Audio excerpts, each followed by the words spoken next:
अस्सलाम वालेकुम, क्या हाल है आप सब लोगों का। उम्मीद करती हूँ सब खैरियत के साथ होंगे, खुश रहें, आबाद रहें अपनी ज़िंदगियों में। अच्छा, आज मैं बना रही हूँ स्वीट यानी कि मीठा। तो आज समझ लें कि मेरे घर भी मेहमान आ रहे हैं और वो भी झटपट मुझे कुछ चीज़ बनानी थी। समझ में नहीं आ रहा था कि क्या बनाऊँ। जो भी चीज़ बनाती हूँ उसमें अच्छा खासा टाइम की ज़रूरत थी और मेरे पास टाइम बहुत कम था। तो मैंने कहा चलो आज ये ट्राई करती हूँ और सोचा कि आपके साथ भी शेयर करती हूँ। अगर आपके भी इस तरह मेहमान आ जाएं तो आप झटपट अच्छा सा मीठा बना सकते हैं जिससे बच्चे भी खुश हो जाएं और बड़े भी खुश हो जाएं। तो आज मैं बना रही हूँ क्रीम कैरामल। ठीक है, ये इस तरह की पैकिंग में मिल जाता है। ठीक है, सऊदी लोग या अरेबियन कंट्रीज़ ये बहुत शौक से खाती हैं। ठीक है, तो मैंने भी सोचा कि आज मैं बनाऊं और आपके साथ भी शेयर करूं। फिर आप मुझे कमेंट करके लाजमी बताइएगा कि आपको कैसा लगा और आपने कैसे ट्राई किया और कैसे इसको बनाया। तो सबसे पहले जो चीज़ें मुझे ज़रूरत होंगी उसके लिए मुझे खुला दूध है, वो मैं इसके अंदर ऐड करूँगी। और एक इधर ये डब्बा है और इस तरह के मैंने लिए हैं जिनमें मैं इसको बनाऊँगी। और एक पैन लिया है, तो आइए बनाना स्टार्ट करते हैं। तो मैंने यहाँ पे एक पैन ले लिया है, चूल्हा लगाते हैं और इसके अंदर मैं तकरीबन हाफ लीटर, ठीक है, हाफ लीटर दूध मैंने इसके अंदर इस्तेमाल करूँगी। हाफ लीटर मैंने दूध इसके अंदर शामिल कर दिया है। जैसे ही इस दूध में बॉयल आता है तो फिर अगला इंग्रेडिएंट मैं आपको बताती हूँ कि क्या ऐड करना है इसके अंदर। इसके अंदर हमें कुछ भी शामिल नहीं करना होगा। और इसके अंदर 2 पैकेट है। ठीक है, एक ये वाला पैकेट है पुडिंग का और दूसरा पैकेट ये। ठीक है, तो मैं बताऊंगी फिर आपको कैसे बनाना है। फिर अब हम ये बनाते हैं। ये वाला पैकेट मैंने आधा लीटर दूध ले लिया है, बॉयल आ रहा है इसके अंदर। तो जैसे ही बॉयल आएगा तो मैं ये इसमें वाइट वाला पैकेट शामिल कर दूंगी सारे का सारा। प्लीज़ अगर आप मेरे चैनल पे नए आए हैं तो लाइक कीजिए, कमेंट करके मुझे बताइएगा लाजमी कि आपको कैसा लगी ये मीठा। और मेरे चैनल को प्लीज़ सब्सक्राइब कर दीजिए। अब इसके अंदर दूध के अंदर बॉयल आना स्टार्ट हो गया। ठीक है, इसकी आंच मैं बिल्कुल स्लो ही रखूंगी।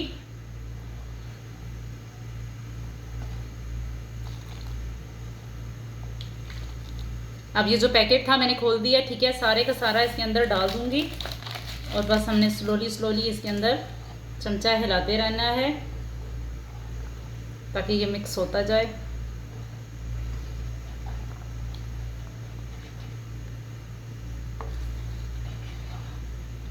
स्लो ही आंच रखनी है हमने।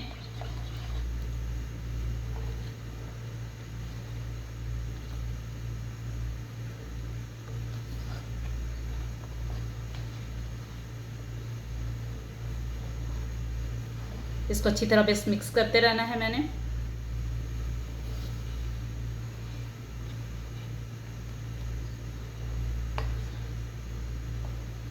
इसकी आंच अभी और मैं स्लो करती हूँ।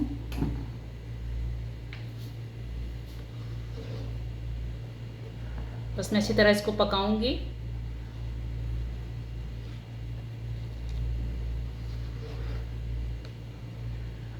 इसके एजेस भी साथ साथ साफ करती रहूंगी।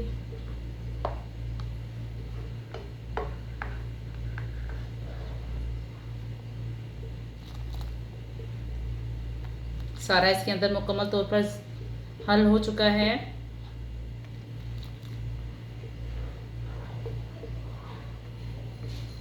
बस इसके अंदर बॉयल आते रहेंगे। थोड़ा सा मैं इसको गाढ़ा करूंगी और फिर मैं आपको अगला प्रोसेस बताऊंगी कि अगला प्रोसेस में हम लोग इसके साथ क्या करने वाले हैं।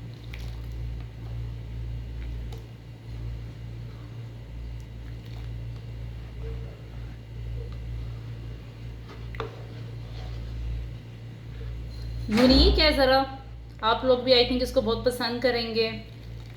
डिफरेंट स्टाइल है ज़रा इसका।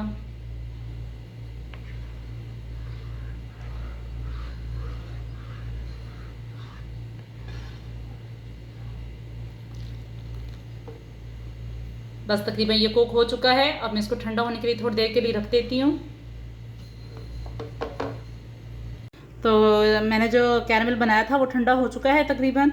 ठीक है, अब मैं अगला प्रोसेस करूँगी। तो अगले में मैंने क्या करना है कि ये मेरे पास जो था, ठीक है, अब इसको मैं करती हूँ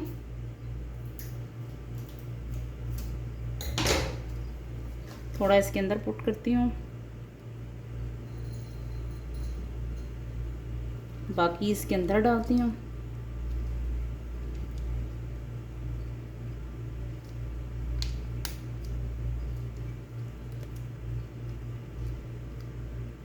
सारा इसके अंदर डाल दूंगी ऐसे।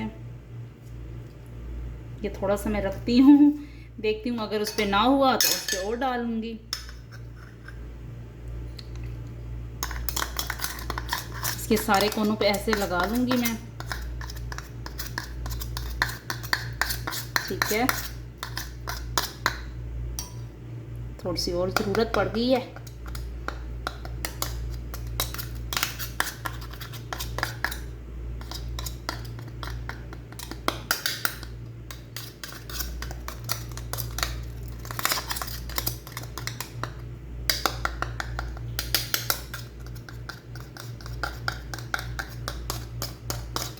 बच्चे तो बहुत शौक से खाएंगे ये, क्योंकि बच्चों की तो फेवरेट है। मैं से एक पाउच ने क्या करना है, ये ठंडा हो चुका है मेरे पास, ठीक है। अब वो मैं इसके अंदर पुट करना शुरू कर दूंगी ऐसे।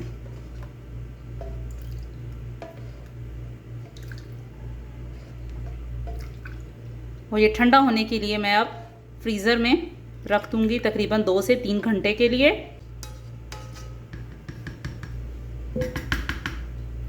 ठीक है, इस तरह। और अब मैं इसके ऊपर ढकना देके इसको कम से कम 2 से 3 घंटे के लिए फ्रीज़र में रख देती हूँ। फिर 2 से 3 घंटे के बाद देखते हैं इसकी कैसी फॉर्म आती है। पुडिंग हमारी ठंडी हो गई है, तकरीबन इसको 3 घंटे हो चुके हैं। मैंने फ्रीज़र से निकाल दी है। आप इसकी शेप माशाल्लाह देख सकते हैं तीनों की, ठीक है। अब मैं इसको क्या करूँगा, आराम से प्लेट के में डालूँगी। एहतियात के साथ इसको मैं प्लेट में भरूँगी ऐसे। माशाल्लाह आप देख सकते हैं कितनी अच्छी इसकी शक्ल आई है। अब मैं इसको चुकोर को भी करूँगी। झटपट सी ये बनने वाली है, और अगर आपके मेहमान आ जाएं तो बनाइएगा ज़रूर। अच्छी लगे तो ट्राई कीजिएगा और दुआओं में याद रखिएगा। अल्लाह हाफिज़।